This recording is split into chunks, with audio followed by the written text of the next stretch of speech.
भगवान की गोवर्धन लीला हम लोग कल श्रवण कर रहे थे। इसी गोवर्धन लीला में भगवान ने माधवी पर कृपा की और वही माधवी मीरा बनकर के वृंदावन में प्रकट हुई। मेड़ता से मेवाड़ गई, मेवाड़ से पुनः मेड़ता आई और मेड़ता के बाद फिर वृंदावन आई। 25 वर्ष तक मीराबाई वृंदावन में रही। कितने वर्ष? लगभग 50-55 वर्ष की आयु होने पर मीराबाई अब विचार करने लगी, मैं क्या करूं।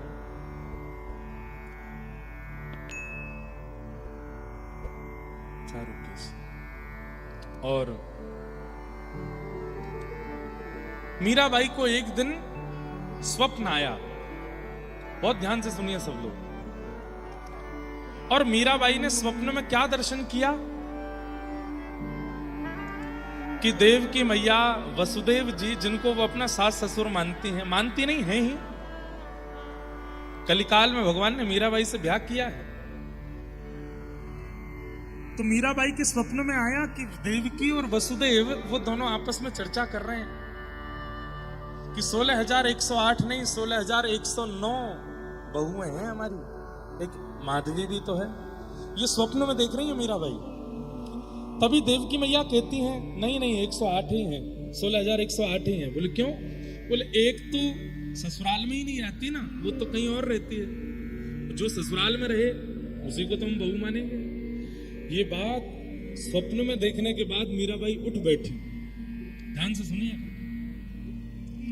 और मन में विचार करने लगी कि ये संकेत है मुझे कि अब मुझे ससुराल की ओर जाना चाहिए। और मीराबाई ने मन बना लिया कि अब मैं वृंदावन से द्वारिका जाऊंगा। और बाईसा निकल पड़ी। वृंदावन की स्थिति उस समय बताते हैं, या तो ठाकुर जी के मथुरा गमन पर वृंदावन इतना रोया होगा। 25 वर्ष बाद आज जब मीराबाई वृंदावन से जा रही है, पूरे वृंदावन के संत वैष्णव भक्त ब्रजवासी सब भावुक। कईयों ने आकर के प्रार्थना की। अच्छा, मीराबाई ने किसी को स्वप्न नहीं बताया, बस चल पड़ी। कईयों ने आकर के प्रार्थना की, है भाई साहब आप ब्रज को कैसे छूट के जा सकती है, यहाँ तो आपके प्राण बसते हैं। भाई साहब कहते हैं, मेरे प्राण यहाँ बसते हैं, पर मेरे प्राणनाथ भी तो ब्रज से गए हैं, उनके भी तो प्राण वृंदावन में बसते थे। और शायद यही संकेत था कि अति प्रिय वस्तु, अति प्रिय स्थान, अति प्रिय व्यक्ति, कभी कभी उससे थोड़ी दूरी करनी चाहिए ताकि उसके प्रति प्रेम और प्रगाढ़ हो सके। आपको क्या लगता है कि वृंदावन छोड़ने में मेरी हालत खराब नहीं होती? मुझे बहुत पीड़ा है, मैं शायद जीवित ही ना रह पाऊं। ये वो वृंदावन है जिस वृंदावन के मार्ग की ओर चलती हुई मैं मूर्छित हो जाती हूं। उस वृंदावन से दूर जाना मेरे लिए बहुत पीड़ादायी है। लेकिन मुझे कोई संकेत हुआ है जिसके कारण मुझे द्वारिका जाना पड़ेगा। और बार बार वृंदावन को प्रणाम करती हैं, रज को प्रणाम करती हैं, यमुना जी को प्रणाम करती हैं, गोपेश्वर महादेव को प्रणाम करती हैं। कहते हैं आज पशु पक्षी जीव जंतु यमुना जी सबका कलरव शांत है, क्योंकि मीराबाई जा रही है।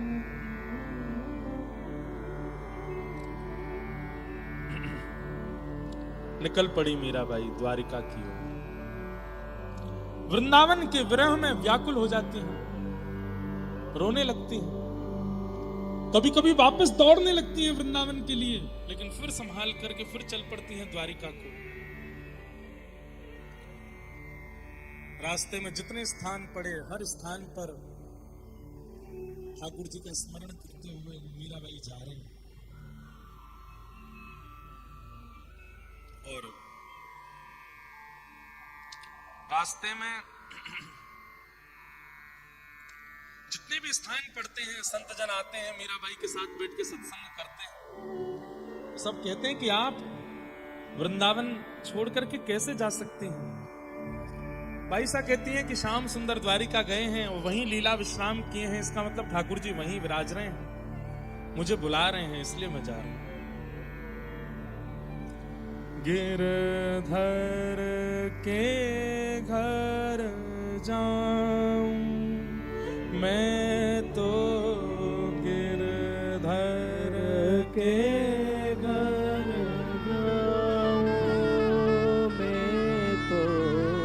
गिरधर के घर जाऊं मैं तो गिरधर के घर जाऊं मैं तो गिरधर मारो साचो प्रियतम गिरधर मारो साचो प्रीतम गिरधर मारो साचो प्रियतम गिरधर मारो साचो प्रीतम देखत रूप लुभाऊं ओ देखत रूप लुभाऊं मैं तो गिरधर के घर जाऊं मैं तो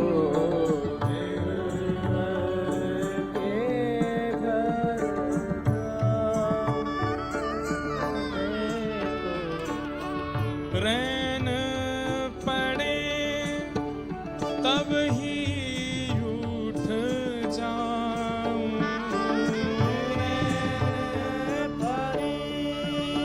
तब ही उठ जाऊं शब्द सुनिएगा बंधु। रैन कहते हैं रात्रि को।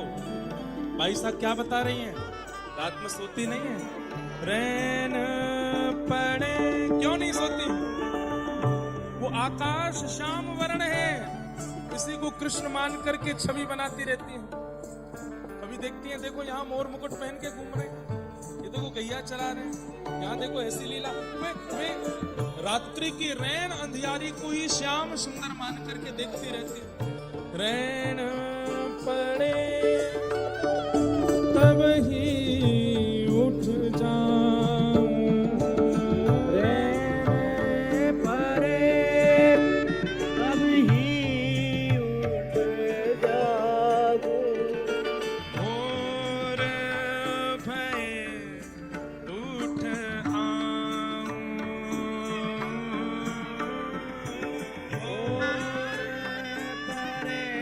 दिन में भी उठी रहती है, रात को भी उठी रहती है, सोती नहीं है।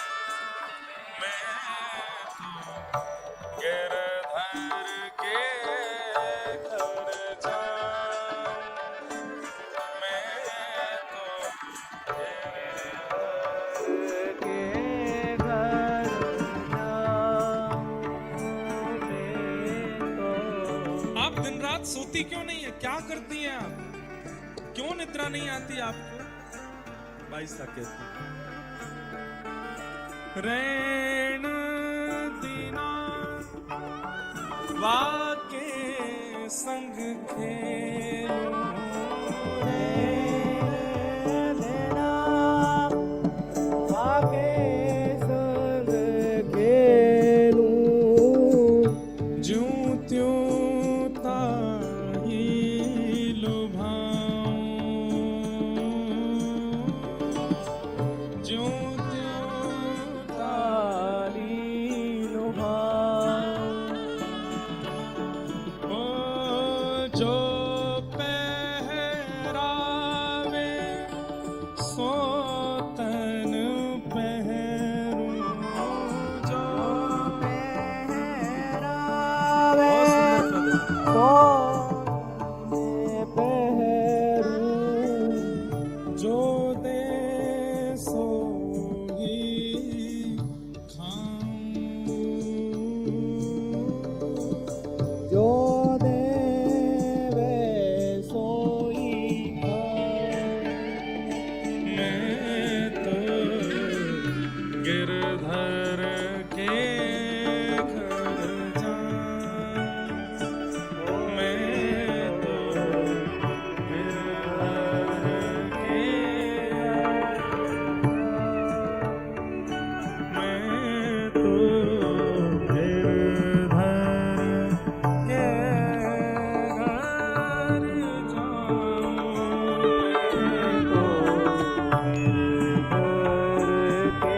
भाई साहब द्वारिका की ओर।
बाईसा को कोई कहता है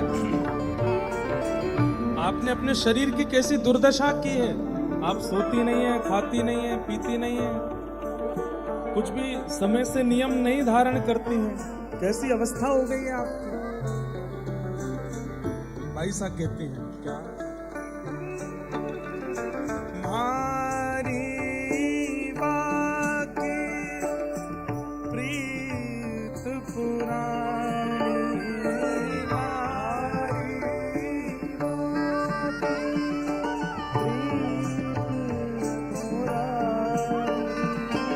उन बिन पल ना बिताऊं, ओ पल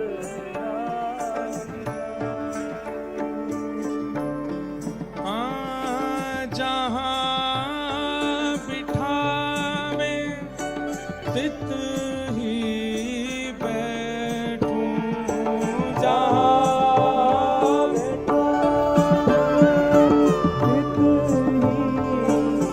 और क्या कह रही हैं, बेचे तो बिक जाऊं,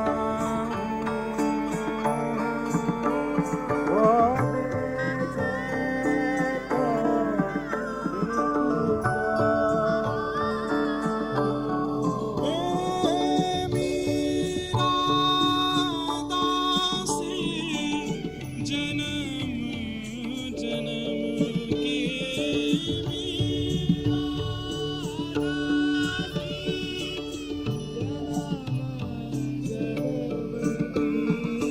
मीरा दासी जन्म जन्म की,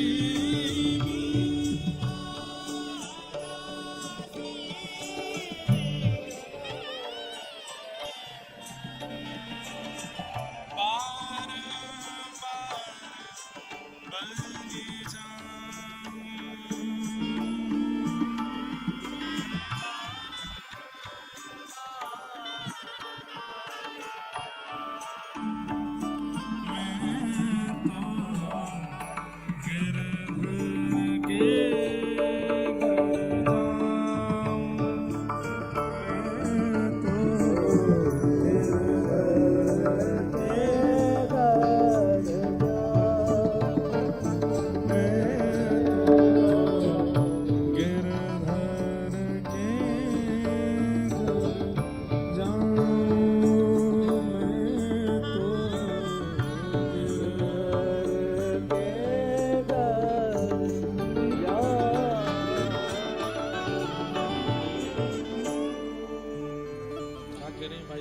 जहां बिठावे तित ही बैठूं, बेचे तो बिक जाऊं, म्हारी वाकी प्रीत पुरानी, उन बिन पल न रहाऊं, मीरा दासी जन्म जन्म की बार बार बलि जाऊं।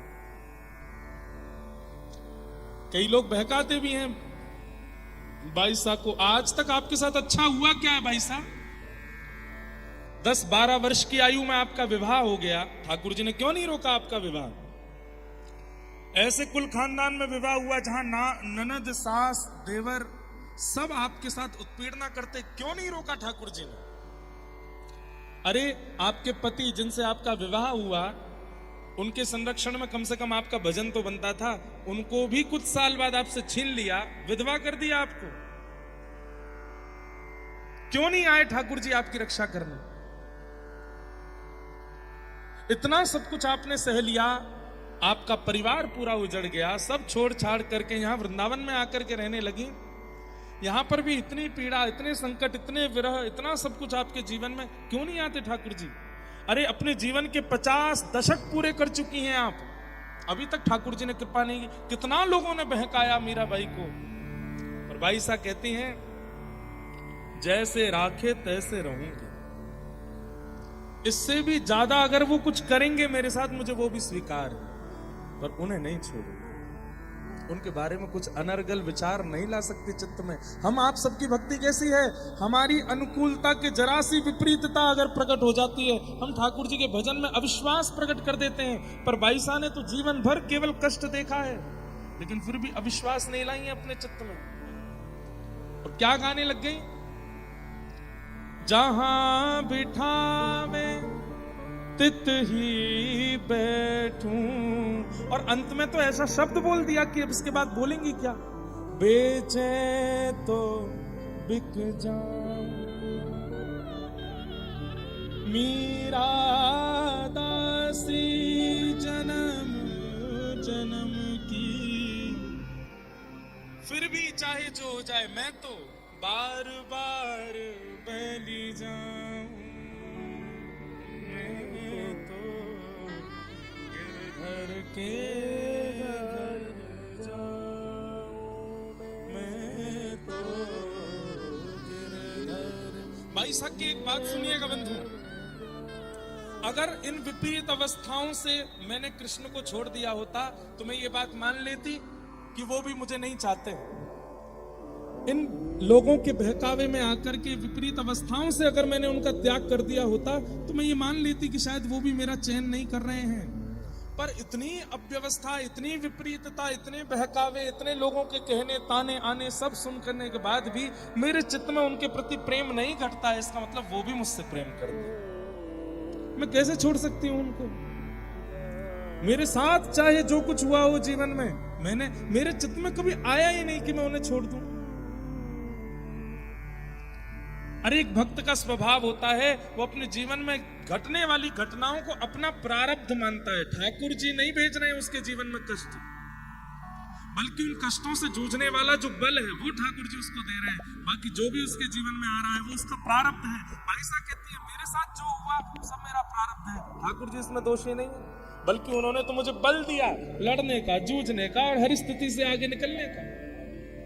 मैं उनको कैसे छोड़ सकती हूँ? और मीराबाई का आगमन द्वारिका में हुआ। जैसे ही द्वारिका पहुंची है महाराज, सबको तो नर नारी दिख रहे हैं, पर बाईसा को अरे घूंघट कर लेती हैं। सब में सखियां खड़ी, आप घूंघट क्यों कर? बलभद्र जी जा रहे हैं सामने से, बलराम जी जेठ जी हैं हमारे, जेठ जी जा रहे हैं। सब सखियां कहती हमें तो दिख नहीं रहे। अरे वो गए ना, अरे वो सामान्य व्यक्ति हो। नहीं नहीं, बलभद्र जी। थोड़ी दूर गई तो वहां कोई ऐसे ही सामान्य बैठा था, प्रणाम करने लगी। सबने पूछा कौन है? वसुदेव जी हैं, ससुर जी हैं, प्रणाम कर, आशीर्वाद दे रहे हैं। बोलने लगती हैं, आप आशीर्वाद नहीं देंगे? मैं इतने वर्ष बाद आपकी बहू आई हूं। सुनने वाले भी चौंक जाते हैं, ये कैसी बात करती है। बंधु एक बात तो समझनी पड़ेगी, भगवान स्वयं अपने भक्तों का परिचय देते हुए कहते हैं, वाक् गदगदा द्रवते यस्य चित्तम रुदत्य भिक्षणम हसति क्वचिच्च विलज्ज उद्गायत नृत्यते च मद्भक्ति युक्तो भुवनम पुनातु। अपने भक्त का परिचय देते हुए ठाकुर जी कहते हैं, मेरा भक्त कौन है? बोले वाक् गदगदा द्रवते यस्य चित्तम, जिसकी वाणी कभी गदगद हो जाती हो, जिसका हृदय कभी द्रवित हो जाता हो, जिसके नेत्रों से कभी भी आंसू आ जाते हो, जो कभी भी मेरे कीर्तन का स्मरण करके नृत्य करे, कभी भी हंसने लगे, कभी भी रोने लगे, जड़ चेतन किसी से भी बात करने लगे, मद्भक्ति युक्त हो, वो मेरा भक्त है। संसारी भाषा में उसको पागल कहते हैं जो इस प्रकार की हरकत करता है, परंतु ठाकुर जी कहते हैं वो मेरा भक्त है, क्योंकि मेरे भक्त की स्थिति ऐसी हो जाती है, वो जड़ चेतन किसी को अन्य नहीं मानता, एक ही मानता।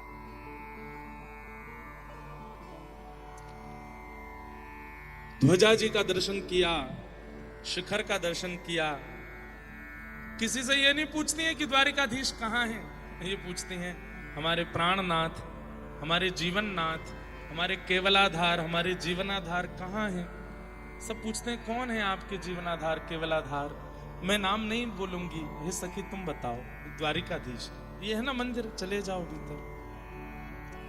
मीराबाई पूर्ण उसी भाव में रहती हैं, ये मेरे प्रियतम हैं और मैं इनकी गृहिणी हूं। और जैसे ही द्वारिकाधीश के सामने पहुंची हैं बाई साहब, बहुत देर तक तो नेत्र ही नहीं उठाए। सबसे पूछ रही हैं कैसे लग रहे हैं। बोल बहुत सुंदर हैं, आप देखिए ना। बड़े संकोच में आकर के सिर ढक करके नेत्र उठा करके जैसे ही ठाकुर जी को देखा, नेत्रों से अश्रु बिंदु नहीं बंधुओं, मानो जैसे कोई फुहारे निकल पड़ते हों, पिचकारियां चल जाती हों, ऐसे नेत्रों से अश्रुपात होने लगा।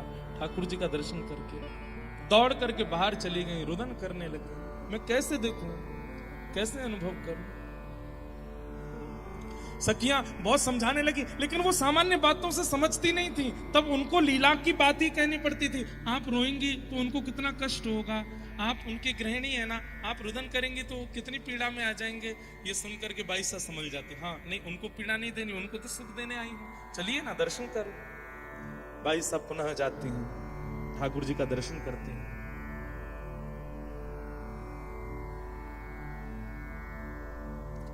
और यहां फिर बाई साहब ने एक बहुत सुंदर पद गाया द्वारिकाधीश जी को देख करके।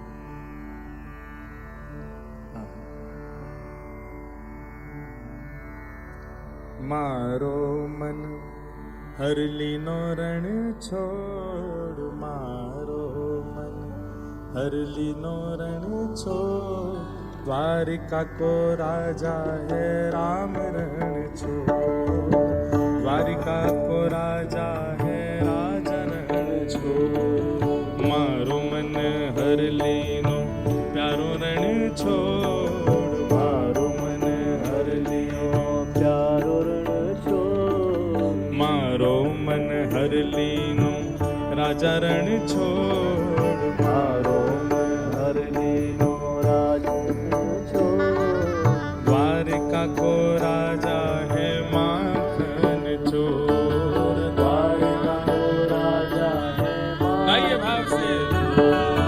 मारो मन हर लीनो रण छोड़, मारो मन हर लीनो रण छोड़, मारो मन हर लीनो रण छोड़,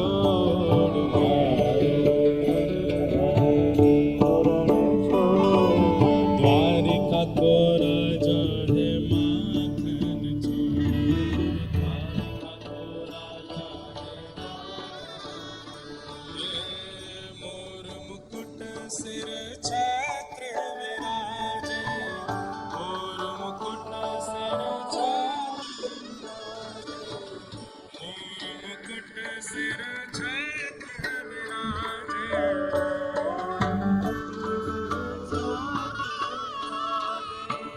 कुंडल री छवि करते किलो, कुंडल की छवि करते, कुंडल की छवि करते किलो,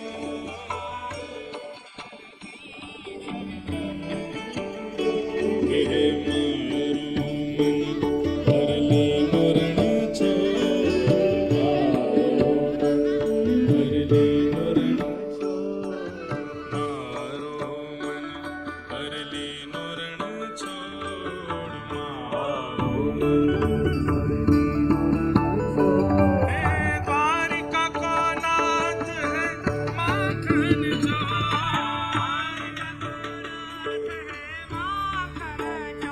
हे द्वारिका को नाथ है माखन चोर।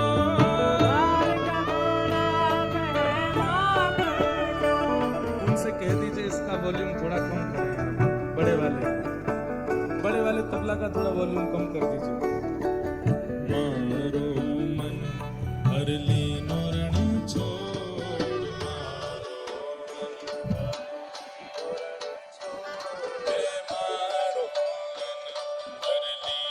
छोड़, मारो मन हरिनो छोड़। क्योंकि द्वारिका को नाथ है माखन चोर।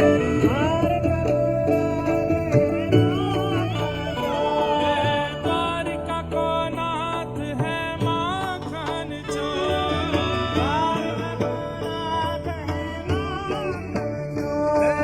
द्वारिका माखन छे। आप सबको कहना है राजा रण छोड़ छे। द्वारिका माखन छे।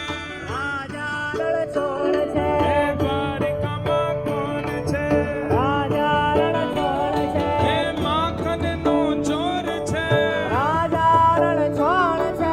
माखन नो चोर छे। ये तो गायों नो गोपाल छे। सुदामा नो मित्र छे।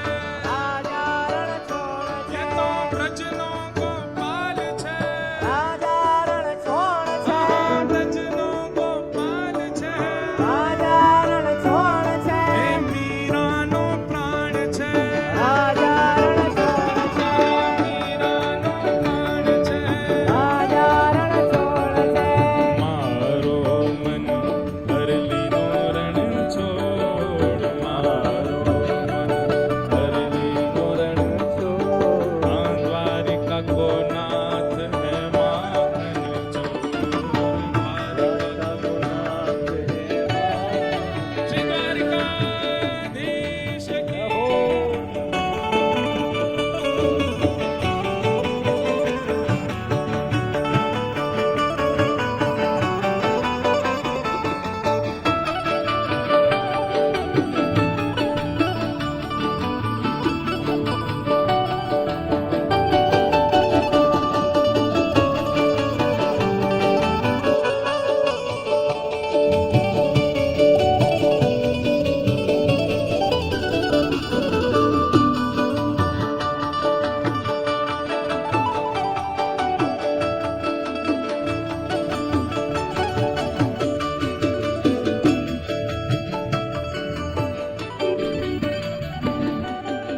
चरण पखारे रत्नाकरी। चरण पखारे। रत्नाकर किसको कहते हैं? रत्नाकर माने समुद्र। रत्न जिसमें रहते हैं उनको समुद्र देवता को रत्नाकर कहते हैं। द्वारिकाधीश जी के बिल्कुल सामने समुद्र देव हैं, इसलिए कह रहे हैं हे चरण पखारे रत्नाकरी। चरण पखारे चरण पखारे रत्नाकरी। हे धारा गोमती जो। धारा गोमती जो। हाँ धारा गोमती जो।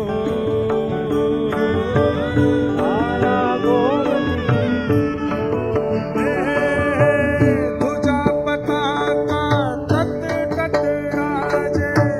ध्वजा पताका ध्वजा पताका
बोलते हैं कटे।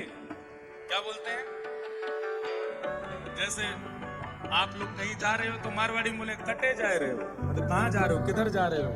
तो मीराबाई कह रही हैं यहाँ पर राजा बन के बैठे हो, चतुर्भुज रूप धारण करके बैठे हो, छत्र सिंहासन पर बैठे हो। मीरा रे प्रभु गिरधर नागर कटे गए हो नंद किशोर। तो नेक्स्ट तो लाला कहाँ है? मीरा रे प्रभु गिरधर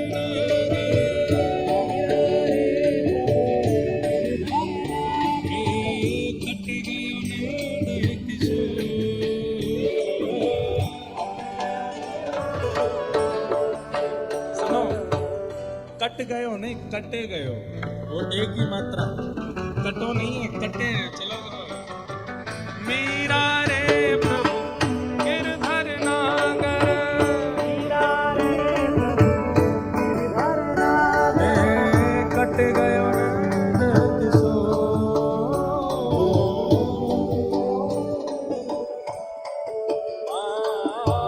कट गए हो नंद किशोर।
द्वारिकाधीश तो गुजरात गए हैं, नए थोड़ी गुजराती बोलो, जोर देगा। हे द्वारिका में कौन छे, राधा रमण लाल छे, प्यारो राधा वल्लभ लाल छे, प्यारो गिरधर गोपाल छे, हे द्वारिका में कौन छे, द्वारिका में कौन छे, कृष्ण गोपाल छे, कृष्ण गोपाल छे,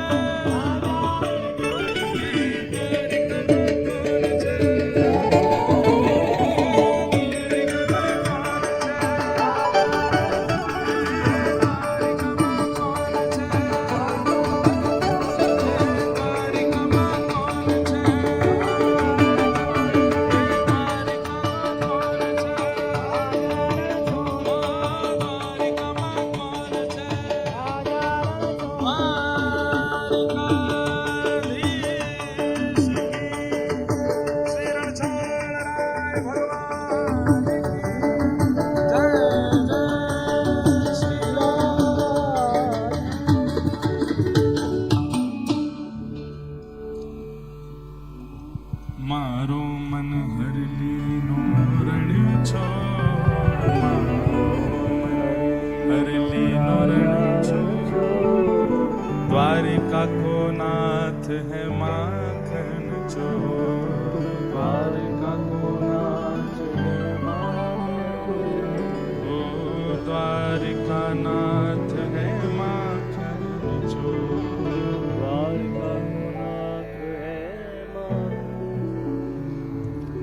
मीराबाई द्वारिका पहुंच गए। द्वारिकाधीश को देख करके अति आनंद और अति सुख में रहती हैं।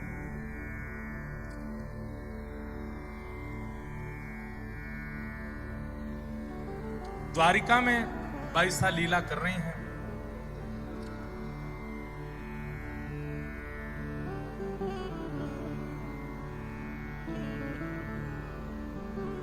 बैठ जाओ भैया, ऊपर रैम वाले सब लोग बैठ जाओ, इनको बोल दो एक बार।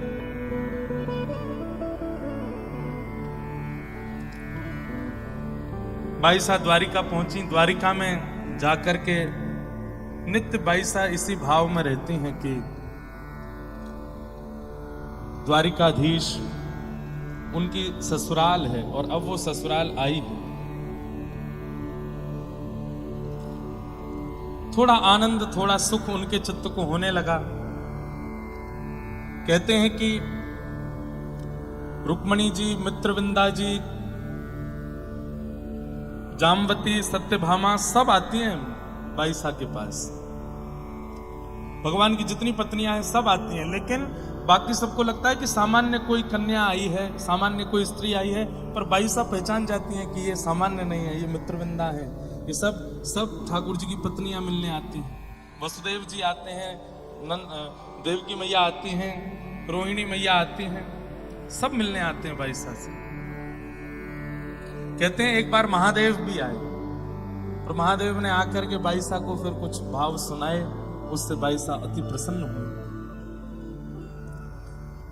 इस प्रकार बाईसा का जीवन चल रहा था, लेकिन तभी ठाकुर जी सब कुछ बिल्कुल व्यवस्थित रहने देते नहीं है।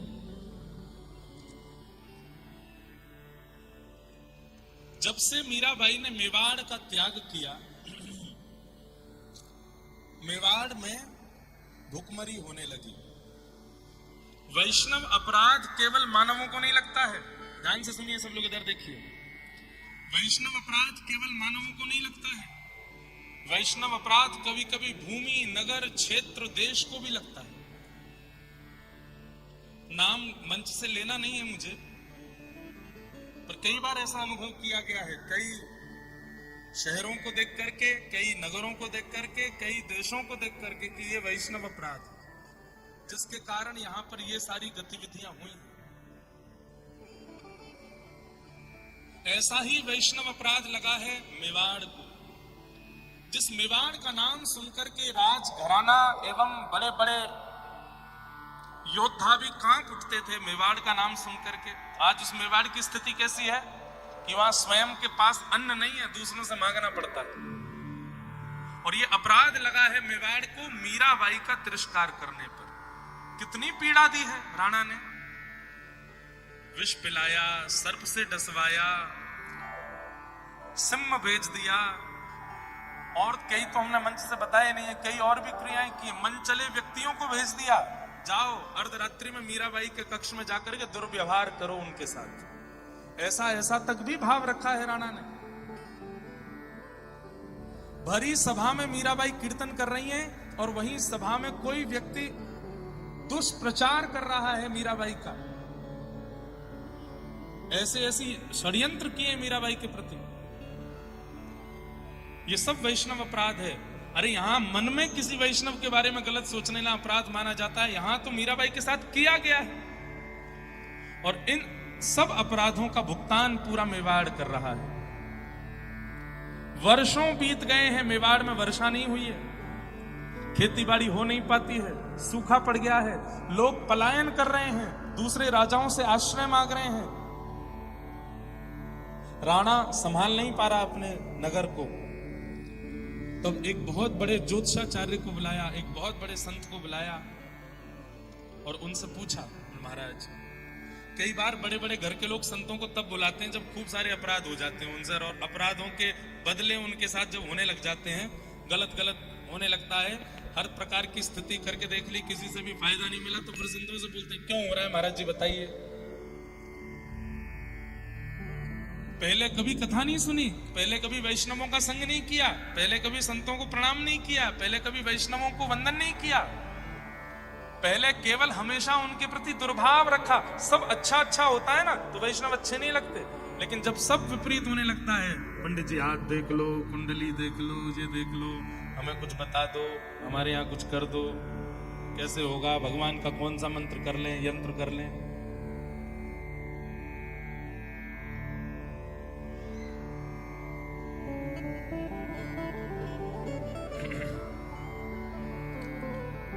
संपूर्ण मेवाड़ में भुखमरी हो गई और संत ने आकर के बताया, बोले कि इस पूरे मेवाड़ को एक वैष्णव का अपराध लगा है। राणा बोला, कौन वैष्णव?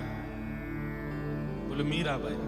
मीराबाई का नाम सुनते ही आंखें लाल पड़ गई। अरे वो तो ऐसी थी, वो तो ऐसी थी, हमारे भैया मर गए उसके आने के बाद, हमारे पिताजी का देहांत हो गया, हमारे कुल का ऐसा हो गया, वैसा हो गया, अच्छा है वो तो चली गई। संत बोले, और मत बोलो, अभी तो केवल भुखमरी हुई है, इससे ज्यादा अपराध करोगे उनका तो धरती फट जाएगी, सब समा जाएंगे इसमें, मेवाड़ का नामो निशान खत्म हो जाएगा। जानते नहीं हो तुम किसका अपराध कर रहे हो। तब राणा को जब इतने संतों ने और भक्तों ने समझाया, तब जाकर के उसके मन में थोड़ी बात आई। बोले, अब कैसे दूर होगा ये अपराध? बोले, अगर मीराबाई मेवाड़ को क्षमा करेंगी और यहां आकर के फिर से रहने लग जाएंगी तो ये संभव है। राणा बोला, वो तो कभी नहीं आएंगे, हमने जो उनके साथ व्यवहार किया उससे तो वो कभी नहीं आएंगे लौट करके। बोले कि कैसे भी बुलाओ, नहीं तो मेवाड़ का नामो निशान खत्म हो जाएगा। अभी तो जनता आश्रय ले रही है, कुछ समय बाद तुमको भी आश्रय लेना पड़ेगा दूसरे राजाओं का, और कोई उपाय नहीं है मेवाड़ को बचाने का। तुम ठाकुर जी की चाहे जितनी आराधना कर लो, जितनी पूजा कर लो, जितने 56 भोग ठाकुर जी के लगा लो, ठाकुर जी की प्रसन्नता से कुछ होना ही नहीं है। ये तो भक्त प्रसन्न होगा तभी होगा, क्योंकि एक भक्त का अपमान करने के बाद ठाकुर जी को चाहे जो जितना भी मना ले, ठाकुर जी मानते थोड़ी, फिर रीझते थोड़ी। राणा ने कुछ मेवाड़ के लोगों को बोला, कहां है मीरा, ढूंढो। तो कुछ दिन में पता चला कि वो द्वारिका में रहती। मेवाड़ के लोग द्वारिका पहुंच गए, द्वारिका में जाके ढूंढने लगे, कहां है मीराबाई। बाईसा का जब पता चला तो द्वार पर जाकर के बैठ गए। बाईसा 2-2, 3-3 दिन तक निकलती नहीं थी कक्ष से बाहर।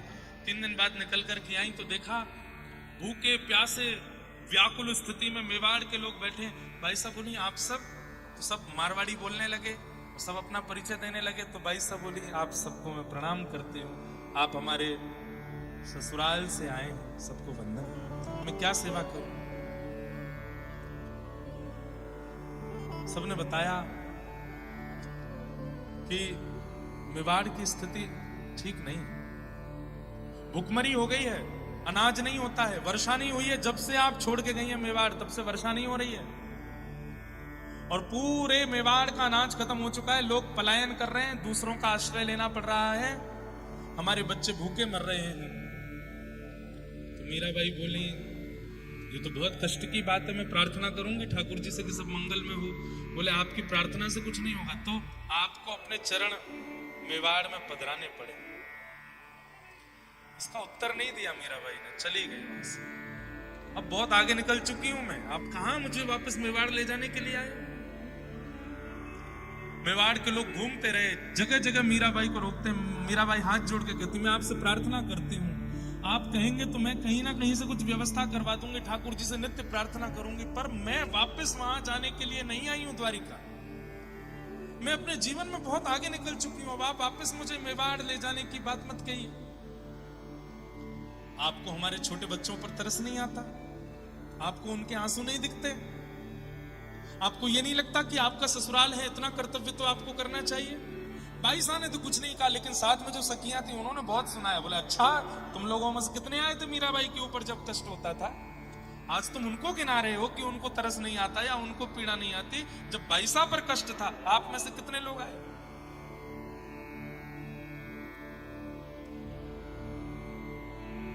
कुछ दिन पहले बापू की कथा सुन रहा था, तो बापू अपनी कथा में कह रहे थे, एक शायरी जैसी सुनाई, मुझे शायरी आती तो नहीं है ना याद होती है।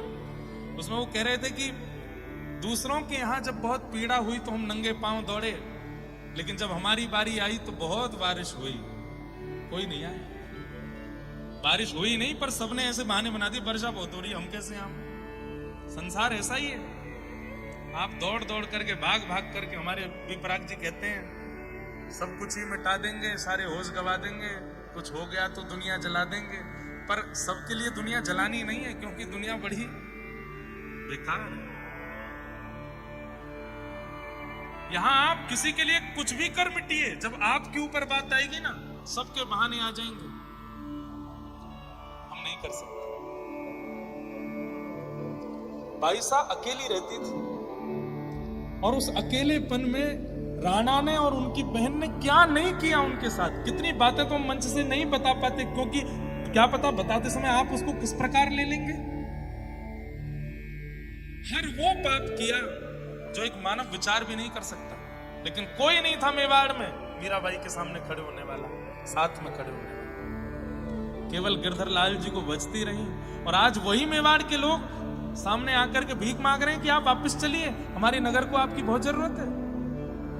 बाईसा कृपा नहीं करना चाहती, इसलिए ही जा रही। बाईसा कह रही मैं अपने जीवन के उद्देश्य में बहुत आगे निकल चुकी हूं, अब मैं वापस मेवाड़ नहीं जाऊंगी, मैं अपने जीवन के उद्देश्य पर चल पड़ी हूं। कठिनाई तो हुई बाईसा को, क्या करूं, रात में भजन नहीं हो पाता, रोती रहती है कि वहां बच्चे भूखे रह रहे हैं। कभी कभी अपनी सखियों से कहने लगती हैं चली जाऊं क्या मेवाड़। अब तो उनकी सखियों ने प्रण ले लिया, अगर आपने ये बात दोबारा कही भी तो हम प्राण त्याग देंगे। कैसे सोच सकती हो आप, उस मेवाड़ में क्यों जाना है जहां ये सब किया गया। अब मेवाड़ के लोग तो रोते बिलखते 4-5 दिन बाद वापस चले गए। राणा से जाकर के कहा कि बाईसा नहीं है। राणा बस ये सोच रहा है मेरा नगर कैसे बचेगा, मेरा राज्य कैसे बचेगा, ये सब लोग कैसे बचेंगे। तब उसने ब्राह्मणों को भेजा कि वो ब्राह्मणों की, संतों की और वैष्णवों की बड़ी उपासना करती हैं, आप लोग जाइए और आप लोग जाकर के मीराबाई को लेकर के आओ। मीराबाई आज जैसे ही निकली हैं भवन से, तो ब्राह्मणों को, तिलकधारियों को, शिखा वालों को जहां भी देखती हैं मीराबाई दंडवत प्रणाम करती हैं। सब ब्राह्मणों को प्रणाम करने लगे। असंख्य ब्राह्मण बैठे थे, सबने मारवाड़ी में कुछ कहा तो बाईसा के कान खड़े हुए, आप सब, हम भी मेवाड़ से आए। मेवाड़ का नाम सुनते अब तो वो सोच रही है मैं क्या करूं। सखिया कह रही चलो यहां से। नहीं ऐसे नहीं, ब्राह्मणों का अपमान नहीं करना, मैं क्या सेवा करूं। ब्राह्मणों ने कहा बाईसा हम जानते हैं कि राणा ने और पूरे परिवार ने आपके साथ उचित व्यवहार नहीं किया। बाईसा बोली मुझे उसका बिल्कुल कष्ट नहीं है, आप बिल्कुल विचार मत कीजिए। सब लोग इधर देखिए, बहुत ध्यान से सुनिए। ये मीराबाई के अब जीवन काल का अंतिम क्षण चल रहा है। ठाकुर जी कितनी, कभी कभी गुस्सा तो आता है लाल जी पे कि कितना खेलते हो आप। अब मीराबाई ऐसी स्थिति में फंस गई है, मैं क्या करूं। ब्राह्मण लोग हाथ जोड़ने लगे, नेत्रों से अश्रुपात करने लगे, बोले हम भीख मांग रहे हैं आपसे। क्या मेवाड़ चाहिए। भाई सगरी आप ऐसा मत कीजिए, मेरी स्थिति भी तो समझिए, मैं अपने जीवन के एक उद्देश्य में आगे निकल चुकी हूं, मैं नहीं कर सकती। ब्राह्मणों ने थोड़ी देर तो अनुनय विनय किया, और जब मीराबाई नहीं मानी तो ब्राह्मण अनशन व्रत पर बैठ गए कि हम प्राण त्याग देंगे यहां पर, अगर आप वापस मेवाड़ नहीं गई तो। थक चुकी हैं अब मीरा, हार चुकी है, अपने आप को कक्ष में भी बंद नहीं कर पा रही है, एकांत में भी नहीं जा पा रही है। ब्राह्मणों की चिंता हो रही है, उनको प्राण निकल गए तो मैं मेवाड़ भी नहीं जा सकती हूं, मैं कहां जाऊं, अब क्या करूं, किस स्थिति का आश्रय लूं। मन में विचार करती है मैं प्राण त्याग देती हूं, समुद्र की ओर दौड़ने लगी रात को। मैं ही नहीं रहूंगी तो फिर कोई भी ये सब विचार नहीं चलेगा। लेकिन तभी सब सखियां रोक लेती हैं, तो हम क्यों हैं आपके साथ, और ये सब, ये वृंदावन जाना, द्वारिका आना, क्या आपको आपके उद्देश्य की प्राप्ति हो गई, हार मान गई आप, बिना श्याम सुंदर से मिले प्राण त्याग देंगे। बाईसा रो उठती। अब एक एक क्षण उनके लिए इतना भारी पड़ रहा है, मुझे निर्णय लेना पड़ेगा, अब मैं क्या करूं। बंधुओं, आज तक कभी मीराबाई ने ठाकुर जी से नहीं पूछा कि मैं क्या करूं, लेकिन आज मीराबाई जा रही है, और ये मीराबाई का अंतिम दिन है आज। बाईसा सुबह सुबह निकली है मंगला में, और पता है आपको 100, 150, 200 ब्राह्मण नहीं है, हजारों ब्राह्मण आए हैं मेवाड़ से। और उन सब ब्राह्मणों को मीराबाई प्रणाम करके कहती हैं, चलिए द्वारिकाधीश से मैं आज्ञा लेती हूँ, यदि वे आज्ञा कर देंगे तो आज इसी वक्त मेवाड़ जाऊंगी और मेवाड़ में जाकर के जैसा आप कहेंगे वैसा करके वहीं प्राण त्याग दूंगी। और यदि वे आज्ञा नहीं देंगे तो वही जाने अब वो क्या करेंगे। चलिए सुबह सुबह मंगला का समय है, सब ब्राह्मण जन खड़े हैं, द्वारिका के लोग, जैसे वृंदावन के लोग मीराबाई से प्रेम करते हैं ऐसे द्वारिका के भी करने लगे। सब बाईसा से कह रहे हैं कि बाईसा मेवाड़ मत जाओ। बोले मैं तो क्या ही बताऊं, अभी कितना खेल खेलते हैं, अब मैं ऐसी स्थिति में हूं कि मुझे आज निर्णय लेना पड़ेगा। सुबह सुबह का समय है, 5:30, 6 बजे होंगे और मंगला आरती के लिए जैसे ही कपाट खुले हैं, मीराबाई आज पहली बार प्रश्न चिन्ह के साथ द्वारिकाधीश को देख रही हैं और मन में बस ये पूछ रही हैं कि मैं हार चुकी हूं, मैं थक चुकी हूं, अब मुझसे और नहीं हो रहा है नाथ।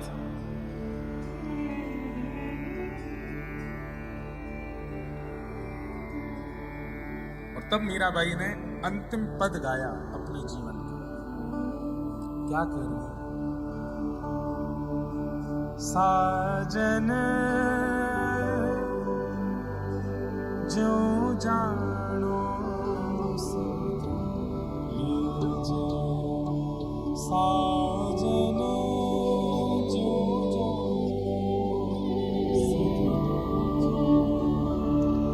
हे साजन, हे प्रियतम, आप जैसे चाहो, आप जो चाहो, अब भी मेरी इच्छा कुछ नहीं है, पर अब मैं हार गई हूं, अब मैं थक गई हूं, अब मुझसे नहीं हो रहा है आगे, अब तो मेरी सुध ले लीजिए, अब तो मेरी और एक बार निहार लीजिए।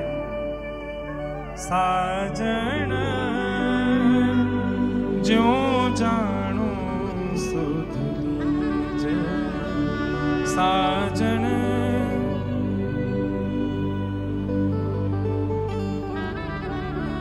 तुम बिन मेरे और न कोई, तुम बिन मेरे और तुम बिन मेरे और न कोई, तुम बिन मेरे और न कोई, कृपा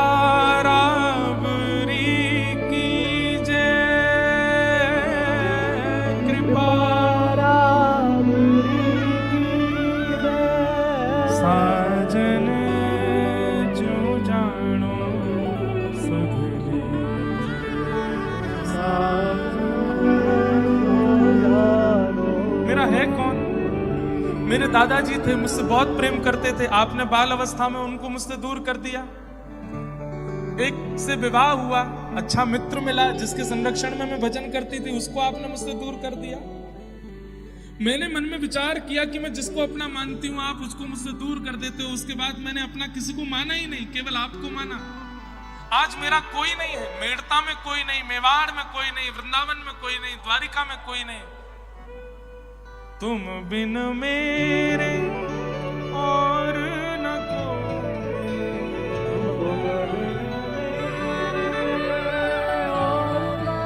मेरा और कोई नहीं है नाथ, कृपा राबरी कीजिए, कृपा राबरी कीजिए, साजन जो जानो सुध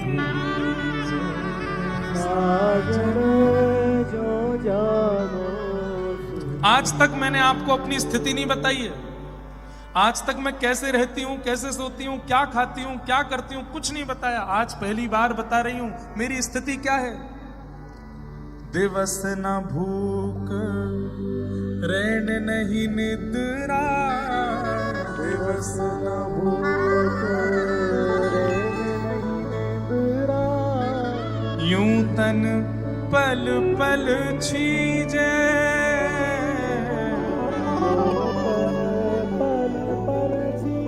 मुझे नींद नहीं आती है, मुझे भोजन की भूख नहीं लगती, लेकिन मैं सोती इसलिए हूं, सोऊंगी तो शरीर स्वस्थ रहेगा।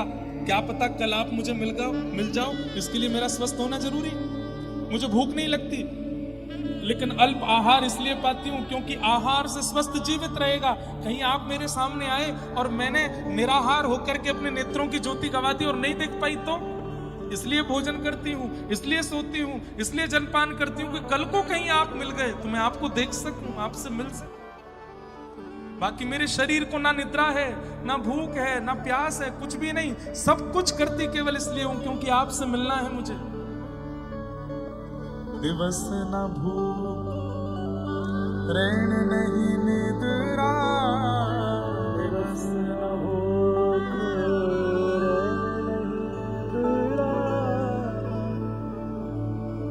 यूं तन पल पल छीजे,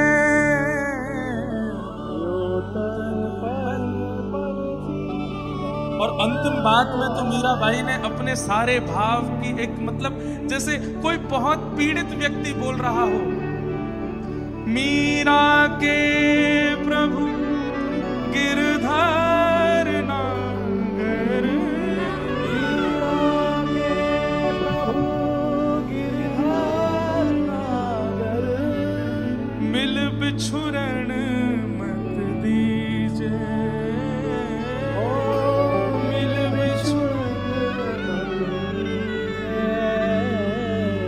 मेवाड़ से, मेड़ता से मेवाड़ चली गई, मेवाड़ से वृंदावन आ गई, अब मैं द्वारिका आ गई, अब मुझे वापस मेवाड़ नहीं जाना। अब आप मिल गए हो, अब मैं आपसे दूर नहीं जा सकता। मीरा के प्रभु गिरधर नागर, गिरधर नागर, मिल बिछुरन।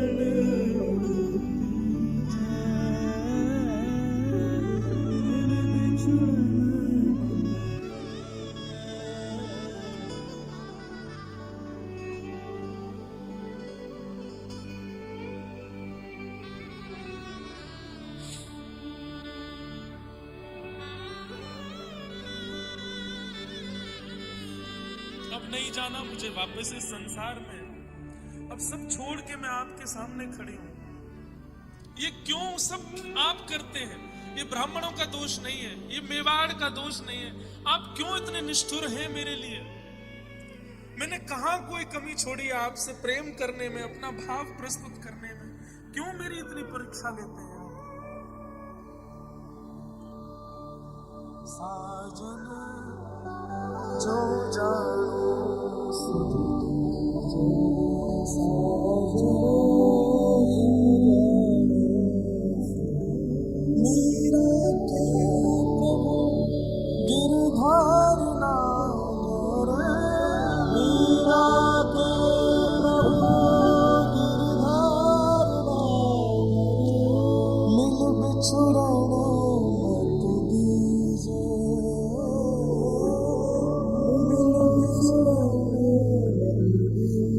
जैसे ही मेरा भाई ने कहा मिल बिछुरन मत, बस इसी की टेर लगाने लगी, चिल्ला करके कह रही है मिल बिछुरन मत दी। अब मिल गए हो आप मुझे, अब मुझे वापस मत भेजिए।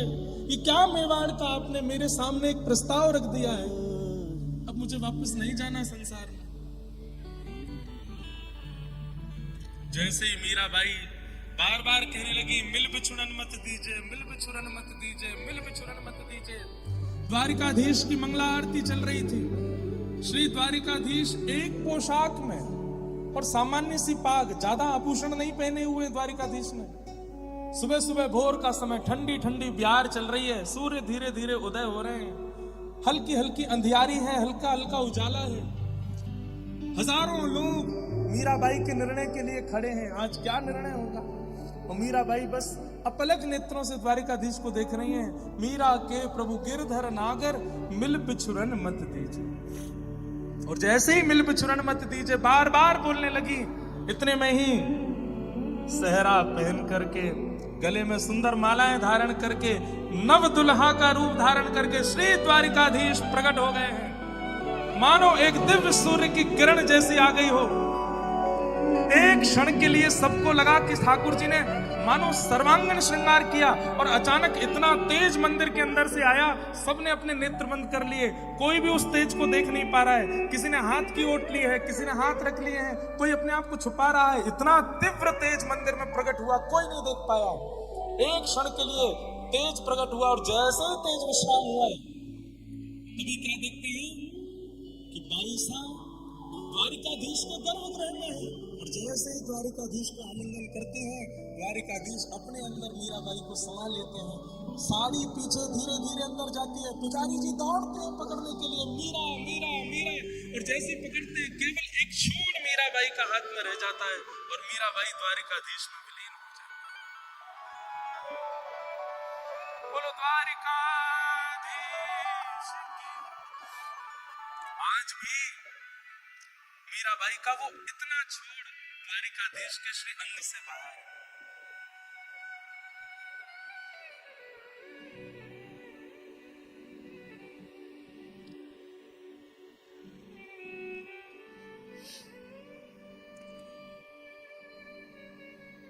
सब ताकते रह गए, घुटनों पर बैठे रोते रह गए और बाईसा द्वारिकाधीश में विलीन। आज भी आप द्वारिका का दर्शन करते हैं, वहां द्वारिकाधीश अकेले नहीं है, मीराबाई वहीं खड़ी, उनके साथ है, उनके चित्त में विराजमान है। एकमात्र ऐसी भक्त है कलयुग की मीराबाई जो प्रत्यक्ष ठाकुर जी में विलीन हुई है सबके साथ।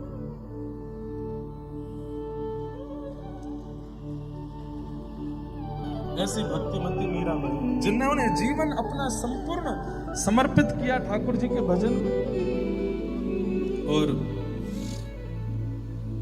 पूरा द्वारिका साक्षी रहा इस दृश्य का।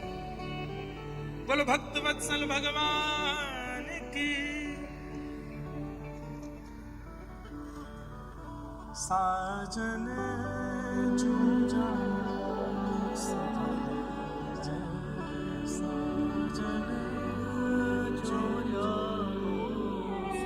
मुझे ये पद गाया नहीं जाता क्योंकि मीराबाई के आराध्य भी गिरधर लाल है और यहाँ भी सेवा में गिरधर लाल विराजमान है। कभी कभी लगता है कि मेरी सेवा भी ऐसी है कि मुझे सबके बीच में जाना पड़ता है, सबके बीच रहना पड़ता है और सबके समय देने की वजह से उनसे थोड़ा सेवा से दूर रहना पड़ता है। मन में भाव आता है अब आप मिल भी गए हैं पर मिलते भी नहीं है, हो भी गए हैं मेरे, लेकिन सेवा ऐसी है कि रहना पड़ता है दूर। मीराबाई भी तो इसी असमंजस में है कि सेवा भी चाहती है, वो तो नहीं चाहती कि मेवाड़ में भुखमरी हो, पर अब मिल गए हैं, मैं कैसे वापस संसार में जाऊं। लेकिन आज द्वारिकाधीश प्रकट हो गए और पता है द्वारिकाधीश कभी भी मीराबाई के सामने सामान्य रूप में आए ही नहीं, हमेशा दुल्हा बन करके ही आए, सहरा पहन करके आए। जब मीराबाई को लेने के लिए आए उस समय भी द्वारिकाधीश सहरा पहन करके आए, जबकि मंगला में किसी भी मंदिर में ठाकुर जी श्रृंगार नहीं धारण करते, लेकिन द्वारिकाधीश आज पूर्ण श्रृंगार करके आए और दुल्हा बन करके मीराबाई को अपने साथ लेकर के गए। ऐसे भक्तिमती मीराबाई को हम बारंबार प्रणाम करते हैं, बारंबार उनको वंदन करते हैं और बस यही प्रार्थना करते हैं कि मीराबाई ऐसे ही हमारे चित्त में प्रेम प्रकट करें। जब मीराबाई प्रवेश कर गई द्वारिकाधीश में, द्वारिका के लोग उच्च स्वर में एक भाव गाने लगे। नृत्य नूपुर बांध के गावत ले करताल, नृत्य नूपुर बांध के गावत ले करताल, देखत ही हरि में मिली तृण समगनी संसार, देखत ही हरि में मिली तृण समगनी संसार। मीरा को निज नील किए नागर नंद किशोर, मीरा को निज लीन किए नागर नंद किशोर। जग प्रतीत हितनाथ मुख रयो चुनरी छो। पूरे विश्व को पता लगे कि मीरा कहाँ है, इसलिए थोड़ी सी चुनरी का वो हिस्सा ठाकुर जी के बाहर ही रह गया। जग प्रतीत हितनाथ मुख रयो चुनरी छो। ऐसे हमारे द्वारिकाधीश बाईसा को अपने में विलीन कर लेते हैं। ऐसे बाईसा के पावन चरित्र को हम बारंबार प्रणाम करते हैं। ये सौभाग्य मिला कि यहाँ आप सबके मध्य में मीराबाई के मधुर भाव को सुनाने का अवसर प्राप्त हुआ। ऐसे मीराबाई को हम बारंबार वंदन करते हैं। बोलो भक्तमती मीराबाई की। एक कोई सुंदर पद गा करके मीराबाई को हम प्रणाम कर लेते हैं।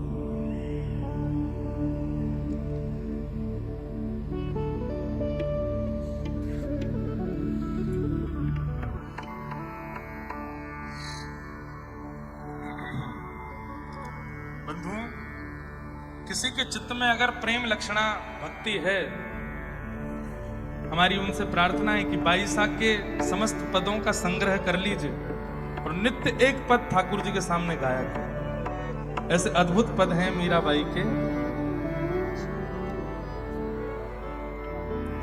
एक दिन गाया था, वही गा देते हैं। ओ मैं तो गोविंद गुण गासू राणा जी रूठे तो मैंने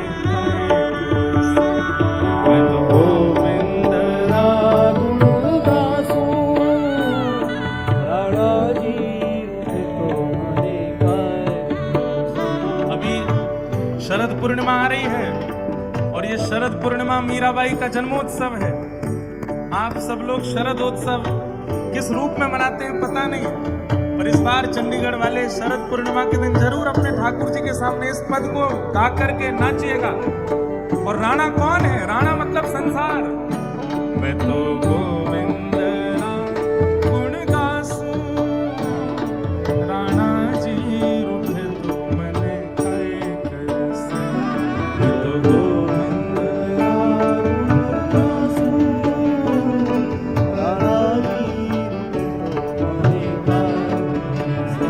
मैं तो गोविंद गुण गासू राणा जी रूठे तो मैंने गाए कैसे।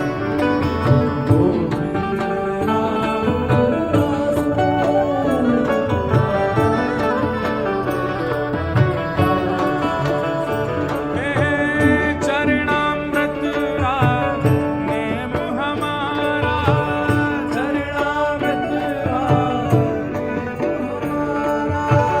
चरणामृत नेम हमारा। ओ मैं तो नित उठ दर्शन पासूं, मैं तो नित उठ दर्शन पासूं। ओ मैं तो नित उठ दर्शन पासूं।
चहक उठेगा मेरे घुंघरों की ध्वनि से। मीराबाई कह रही है मैं तो खूब नाचूंगी, खूब अपने घुंघरुओं की आवाज से पूरे मंदिर को चहका दूंगी। राणा जी रूठे तो माने काय कर से,